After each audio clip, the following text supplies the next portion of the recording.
আজ আমরা শিখব ডিভাইড এনি নাম্বার বাই 5। তাহলে আমাদের ট্রিক কি, কোনো একটা নাম্বার দেওয়া থাকবে, সেই নাম্বারকে 5 দ্বারা ডিভাইড করার রুল কি, প্রথমে আমরা সেই নাম্বারকে 2 দিয়ে দ্বারা মাল্টিপ্লাই করব, তারপরেও সেই নাম্বারকে 10 দ্বারা ডিভাইড করব। ফার্স্ট এক্সাম্পল কি আছে, 35 ডিভাইড বাই 5, 35 ডিভাইড বাই 5।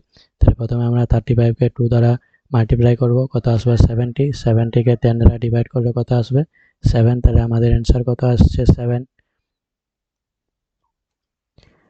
এটা 3 ডিজিট বড় নাম্বারের ক্ষেত্রেও প্রযোজ্য, যেমন 3 ডিজিট নাম্বার কত আছে 125। প্রথমে 125কে আমরা 2 দিয়ে মাল্টিপ্লাই করব, কত আসবে 250, 250কে 10 দ্বারা ডিভাইড করলে কত আসবে 25, 25।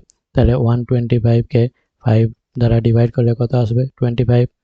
এটা ডেসিমেল নাম্বারের ক্ষেত্রে প্রযোজ্য, যেমন 4.5কে 2 দ্বারা মাল্টিপ্লাই করলে কত আসবে 9, 9কে 10 দ্বারা ডিভাইড করলে কত আসবে 0.9।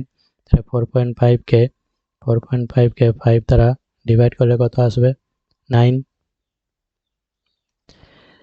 এখানে কিছু কোশ্চেন দেওয়া আছে, এগুলো তোমরা মেন্টালি সলভ করার চেষ্টা করো। তাহলে আমাদের ট্রিক কি, প্রথমে 2 দ্বারা মাল্টিপ্লাই করতে হবে, তারপরে 10 দ্বারা ডিভাইড করতে হবে। এখানে কুইজ আকারে কিছু কোশ্চেন দেওয়া আছে, এই কোশ্চেনগুলো তোমরা মেন্টালি সলভ করার চেষ্টা করো, তারপর তার অ্যান্সার কমেন্ট সেকশনে অবশ্যই জানিও। যদি ভিডিওটি ভালো লেগে থাকে অবশ্যই লাইক, শেয়ার এন্ড সাবস্ক্রাইব করে দিও।